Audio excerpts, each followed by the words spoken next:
नमस्कार मित्रांनो, आज आपण बघणार आहोत एमपीएससी गट क पूर्व परीक्षा 2024 चा आज झालेला पेपर मित्रांनो। त्यात आलेले सर्व मॅथचे क्वेश्चन मित्रांनो आपण अगदी सहज ट्रिकने सोडवणार आहोत। त्यामुळे मित्रांनो हा व्हिडिओ खूप महत्त्वाचा असेल। व्हिडिओ आवडल्यास नक्की तुमच्या मित्रांना शेअर करा। चला तर मग सुरू करूया आजचा व्हिडिओ। पहिला प्रश्न मित्रांनो, काय दिले मित्रांनो आपल्याला विद्यार्थ्यांच्या एकूण मार्कांची सरासरी किती दिली मित्रांनो? ती दिली मित्रांनो आपल्याला 13। आणि अजून काय म्हणतो मित्रांनो, 25 मुलांची मिळवलेल्या मार्कांची सरासरी किती दिली मित्रांनो? 10। बरोबर, म्हणजे बॉयजची सरासरी किती दिली मित्रांनो?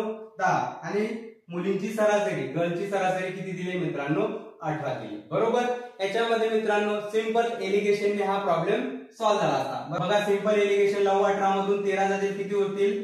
5 आणि 10 मधून 13 गेला किती होणार आहे? 3। म्हणजे बॉयजचा रेशो आला 5 आणि गर्लचा रेशो आला 3। आता बॉयज किती दिले मित्रांनो आपल्याला? 5 रेशो म्हणजे 25 दिलेले। एक रेशो म्हणजे किती येतील मित्रांनो? 25 भागीला 5 म्हणजे 5 येतील। आपल्याला गर्ल्स काढायचे म्हणजे 3 रेशो काढायचे, 5 गुणिला 3 करू म्हणजे किती येतील गर्ल्स मित्रांनो? 15।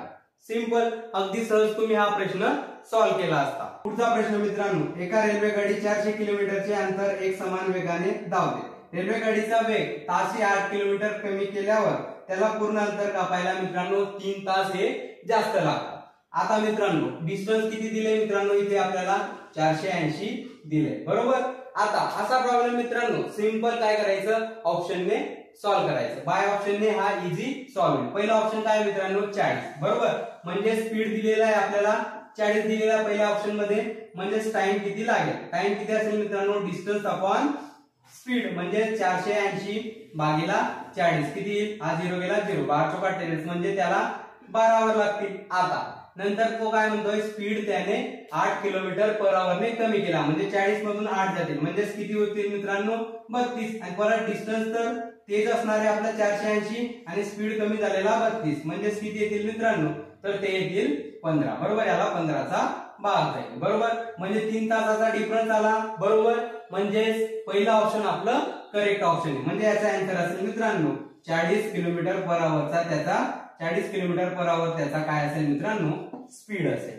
सिंपल। पुढचा प्रश्न मित्रांनो, अरुणने एका दिवसात केलेले काम सचिनच्या एका दिवसात केलेल्या कामाचा अर्धे, तसेच सचिनने एका दिवसात केलेले काम हे राहुलच्या एका दिवसात केलेल्या कामाच्या अर्धे आहे। जर राहुल एकटा ते काम 14 दिवसात करू शकतो, तर अरुण, सचिन, राहुल मिळून ते काम किती दिवसात पूर्ण करू शकते? असा प्रश्न आहे मित्रांनो। आता मित्रांनो इथे काय दिले आपल्याला?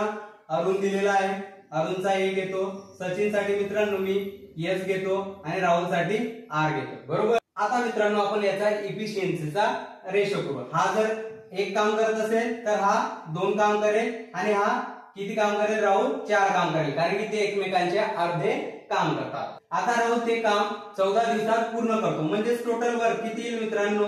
4 गुणिला 14, 14 गुणिला 56। बरोबर, आता तिघ मिळून ते किती दिवसात करतील? मग तिघांची इफिशियन्सीची बेरीज करावी लागेल आपल्याला। 1 आणि 2 3, 3 आणि 4 किती होते मित्रांनो? 7। आणि मग 7 ला काय करावं लागेल? या टोटल वर्कने डिवाइड करावं लागेल। 56 भागीला 7 किती होते मित्रांनो? तर त्याला 8चा भाग जाईल म्हणजे तिघ मिळून मित्रांनो ते काम 8 दिवसात पूर्ण करतील। सिंपल। चा प्रश्न मित्रांनो, एका दुकानदार 3600 रुपये प्रमाणे 2 मोबाईल विकतो म्हणजे त्याची विक्री किंमत किती झाली मित्रांनो? 3600 गुणिला 2 किती? 7200। बरोबर, पहिल्या मोबाईलवर मित्रांनो त्याला 20% प्रॉफिट होतो, तर दुसऱ्या मोबाईलवर 20% नुकसान होतो। म्हणजे काय होतं मित्रांनो? बघा, 20% म्हणजे किती होता मित्रांनो? 1/5। पहिल्या मोबाईलवर प्रॉफिट होतोय म्हणजे 5 जर किंमत असेल तर त्याला किती रुपये मिळतील? 6।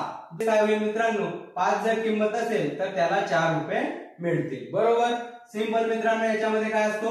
गुणाकार। 5 गुणिला 5 25 आणि 6 चोक 24। बरोबर, म्हणजेच मित्रांनो त्याला 25 रुपये मधून किती रुपये मिळत आहे? 24 रुपये। 1 रुपयाचा त्याचं नुकसान होतोय, लॉस होतोय, गुणिला 100 करू म्हणजेच मित्रांनो त्याला 4%चं नुकसान होतोय। बरोबर, आता 4%चं त्याला काय होतं मित्रांनो? लॉस होतोय। बरोबर, म्हणजे किती रुपये लॉस होईल मित्रांनो?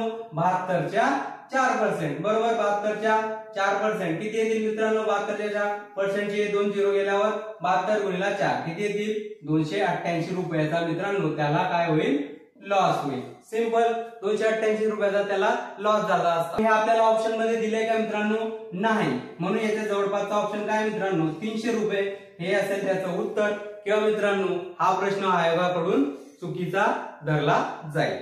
पुढचा प्रॉब्लेम मित्रांनो पर्सेंटेज वर दिलाय. हा प्रॉब्लेम सॉल्व्ह करताना मित्रांनो पहिले आपण टोटल ही 100 मानून घ्यायची. बरोबर, 100 मानून घ्यायची. काय दिलंय मित्रांनो या प्रश्नामध्ये? 40% मुलांनी शिष्यवृत्ती मिळवली. जर 50% विद्यार्थी शिष्यवृत्ती मिळवत असेल आणि वर्गात मुलींची एकूण टक्केवारी 60% असेल तर शिष्यवृत्ती मिळवलेल्या मुलींची टक्केवारी किती असेल? असा प्रश्न आहे मित्रांनो. आता इथे 60% मुलींची संख्या आहे मित्रांनो. म्हणजेच बॉईज किती झाले मित्रांनो? 40% म्हणजे 40 झाले आणि गर्ल्स किती झाले मित्रांनो? 60 झाले. बरोबर, 60%. आता त्याच्यापैकी ह्या 40 पैकी 40% विद्यार्थ्यांना शिष्यवृत्ती मिळते. बरोबर, म्हणजे 40च्या 40% किती होतील मित्रांनो? हा पर्सेंट गेला, हा 0 गेला, 4 चौक 16. म्हणजेच 16 मुलांना मित्रांनो शिष्यवृत्ती मिळते. तर वर्गातील एकूण 50% विद्यार्थ्यांना स्कॉलरशिप मिळते. म्हणजेच 100च्या 50% म्हणजेच किती होतील मित्रांनो? 50 विद्यार्थ्यांना ही स्कॉलरशिप मिळते. एकूण 50 विद्यार्थ्यांना स्कॉलरशिप मिळते आणि 16 मुलांना ही स्कॉलरशिप मिळते. तर किती मुलींना स्कॉलरशिप मिळेल मित्रांनो? 50 मधून 16 वजा करू किती येतील मित्रांनो? 34. आता किती मुली आहेत मित्रांनो? तर 60. म्हणजे 34 भागेला 60 करावं लागेल आणि गुणीला 100 याची टक्केवारी काढायची मित्रांनो. तर बघा आता इथे 2चा भाग जाईल. हा येईल मित्रांनो 17 दुने 34 आणि 30 दुने 60. बरोबर, हा 0 गेला, हा 0. हे सॉल्व्ह करून मित्रांनो हे जवळजवळ येईल मित्रांनो 56.67%. म्हणजेच पर्याय क्रमांक 2 मित्रांनो आपलं आन्सर असेल. सिंपल असा प्रॉब्लेम मित्रांनो फक्त फॉर्म्युलाने सॉल्व्ह करायचा. आपल्याला नंबर ऑफ क्वांटिटी काढायची. कसा येईल मित्रांनो फॉर्म्युला? 4/3 पाय आर क्यूब आणि डिवाइडला काय करायचं मित्रांनो? पाय आर स्क्वेअर एच. म्हणजे हा पाय गेला, हा पाय गेला. त्यात मित्रांनो हा आर असेल मित्रांनो मोठ्या वर्तुळाची त्रिज्या ती 30 दिलेली आहे. इथे हा आर असेल मित्रांनो 10 सेंटीमीटर. लहान वर्तुळाची त्रिज्या आणि उंची किती दिली मित्रांनो आपल्याला? 4 सेंटीमीटर. बरोबर, मग हे फॉर्म्युल्यामध्ये टाकू आणि आपलं आन्सर काढू. म्हणजे येईल 4/3 गुणीला आता 4. आता हा आरचा क्यूब आहे म्हणजे 30चा गुणाकार 3दा लिहावा लागेल. बरोबर, लिहिला. नंतर खाली आर स्क्वेअर म्हणजे 10 गुणिले 10 2दा लिहावा लागेल आणि हा 4. बरोबर, हा 4 गेला, हा 4 गेला, हा 3चा 3 1 3 हे 10 झाले. बरोबर, 10 1 10 हा 10 गेला आणि हा 0 गेला 0. म्हणजे 30 गुणिले 3 किती आले मित्रांनो? 90 वृत्तचिती त्यापासून बनवतील. अगदी सिंपल फॉर्म्युलाने मित्रांनो असे प्रॉब्लेम तुम्ही सॉल्व्ह करू शकता. बघूया पुढचं एक्झाम्पल. पुढचा प्रश्न 21 मीटर उंच वृक्ष मित्रांनो एक संतारापासून तुटते. म्हणजेच मित्रांनो समजा हे एक वृक्ष असेल. आता मित्रांनो हे एक संतारापासून तुटलेले आहे. बरोबर, आणि इथून ते इथपर्यंतचे अंतर काय असेल मित्रांनो? आता मित्रांनो हे अंतर किती असेल? आता हे पूर्ण वृक्ष मित्रांनो किती मीटरचं आहे मित्रांनो? 21 मीटरचं आहे. बरोबर, आता त्याच्यामधून एक अंतर तर हे असणार. मग वरचं अंतर काय मित्रांनो? 21 - x. म्हणजे तेच अंतर किती असेल? 21 - x. आणि हे अंतर काय दिलंय मित्रांनो? हे तुटलेला भाग किती दिलाय आपल्याला? 7√3. बरोबर, आता मित्रांनो इथे काय बनेल मित्रांनो? एक राईट अँगल ट्रायंगल बनेल. म्हणजेच मित्रांनो इथे पायथागोरस थेरम आपल्याला लावता येईल. म्हणजेच काय मित्रांनो? x² + 7√3 चा स्क्वेअर इक्वल टू काय असेल मित्रांनो? 21 - x चा स्क्वेअर. बरोबर, आता हे सॉल्व्ह करू आणि x ची किंमत काढू. आता इथे काय मित्रांनो? x² हा होईल मित्रांनो 49 गुणिला 3. बरोबर, आता इथे a - b चा स्क्वेअरचा फॉर्म्युला लावावा लागेल. 21 चा स्क्वेअर 441. 21 दुने -42x आणि हा काय असेल? x². बरोबर, आता हा x² गेला, हा x² बरोबर. आता 49 गुणिला 3 किती होतील मित्रांनो? 147. हा असेल 441 ऍज इट इज -42x. हा 42x इकडे येताना काय होईल? +42x आणि हा 147 हा 441 मधून वजा होईल. किती? आता 441 मधून 147 गेल्यावर किती उरणार आहे मित्रांनो? तर ते उरतील मित्रांनो 294. बरोबर, आता हा 1 ची किंमत काढायची. 42 इकडे मल्टिप्लाय तिकडे डिवाइड. म्हणजेच 294 भागेला 42. कितीचा भाग जाईल मित्रांनो, तर x ची किंमत येईल मित्रांनो 7. बरोबर. 7 दूनी 14, हाताला 1, 7 चौका 28 आणि 1 29 म्हणजे 294. म्हणजे x ची किंमत आली मित्रांनो 7 सेंटीमीटर. सिंपल. बघूया पुढचं एक्झाम्पल. त्या प्रश्नात मित्रांनो शिक्षकाच्या इन्कम आणि एक्सपेंडिचरचा रेशो दिला आहे. त्याची इन्कमचा रेशो मित्रांनो 11 आणि खर्चाचा रेशो मित्रांनो 9. मग तो सेव्हिंग किती करेल मित्रांनो, 11 मधून 9 जातील 2 असेल मित्रांनो त्याची सेव्हिंग. ती किती दिली आहे मित्रांनो आपल्याला 36,000 रुपये. बरोबर. आता 2 रेशोची किंमत आपल्याला 36,000 दिले, तर एका रेशोची किंमत काय मित्रांनो 36,000 भागिले 2 म्हणजे 18,000. बरोबर. आपल्याला काय काढायचं मित्रांनो त्याचं इन्कमचा रेशो काय 11. बरोबर. पण हे मित्रांनो त्याचं इयरली इन्कम झालं, आपल्याला मंथली इन्कम त्याचं काढायचं आहे म्हणजे डिवाइडला काय करावं लागेल आपल्याला 12. बरोबर. आता 180 भागिले 12 किती होतील मित्रांनो, तर ते होतील 15. बरोबर. 15 गुणिले 11 किती होतील मित्रांनो, तर ते होतील 165 आणि त्याच्यावर हे 2 0 म्हणजेच मित्रांनो त्याची मंथली इन्कम असेल मित्रांनो 16,500 रुपये. अगदी सहज मित्रांनो तुम्ही रेशोने कुठलाही प्रॉब्लेम सॉल्व्ह करू शकता.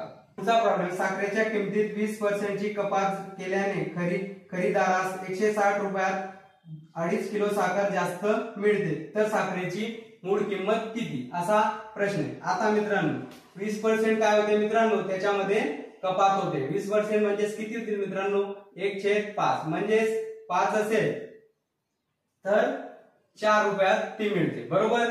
हा असेल मित्रांनो किमतीचा रेशो. आता क्वांटिटीचा रेशो काय आहे मित्रांनो, याचा उलटा म्हणजे 4:5. बरोबर. आता किती वाढले मित्रांनो 1 रेशो म्हणजे किती जास्त साखर भेटते मित्रांनो 2.5 किलो. बरोबर. आता टोटल किती असेल मित्रांनो, तर 4 रेशो म्हणजे 2.5 गुणिले 4 किती होते मित्रांनो 10 किलो साखर. बरोबर.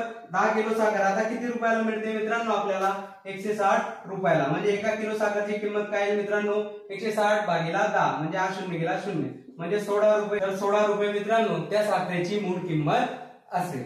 पुढचा प्रश्न मित्रांनो. एका पेटीत काही आंबे आहेत. 12 मुलांना प्रत्येकी सारखे आंबे वाटल्यावर 8 आंबे उरतात. तेवढेच आंबे जर 14 मुलांना वाटले तर 10 आंबे उरतात, तर त्या पेटीत किती आंबे असतील असा प्रश्न.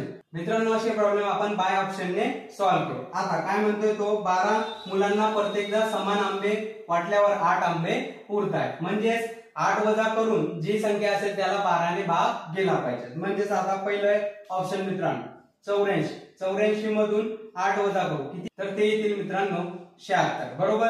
76 ला 12 ने भाग जातो का, तर नाही, म्हणून पहिला ऑप्शन येणार नाही. आता दुसरा ऑप्शन काय मित्रांनो 80 मधून 8 वजा करायचे म्हणजेच किती येतील 72 ला 12 ने भाग जातोय का, हो, म्हणजेच 80 आपला ऑप्शन असू शकतो. दुसरी कंडिशन काय म्हणतो मित्रांनो 14 विद्यार्थ्यांना वाटल्यानंतर 10 आंबे शिल्लक राहतात. म्हणजेच आता बघा 80 मधून 10 गेल्यावर किती येणार आहे मित्रांनो, तर 70 भागिले 14. बरोबर. जातोय प्रत्येकाला 5 आंबे म्हणून आपलं पर्याय क्रमांक 2 80 असेल मित्रांनो आपलं आन्सर. सिंपल. अगदी सहज बाय ऑप्शनने मित्रांनो तुम्ही असे प्रॉब्लेम सॉल्व्ह करू शकता. अशाच व्हिडिओसाठी मित्रांनो तुम्ही जेपी मॅथला लाईक शेअर सबस्क्राईब जरूर करा आणि व्हिडिओ आवडल्यास नक्की तुमच्या मित्रांना शेअर करा. जय हिंद.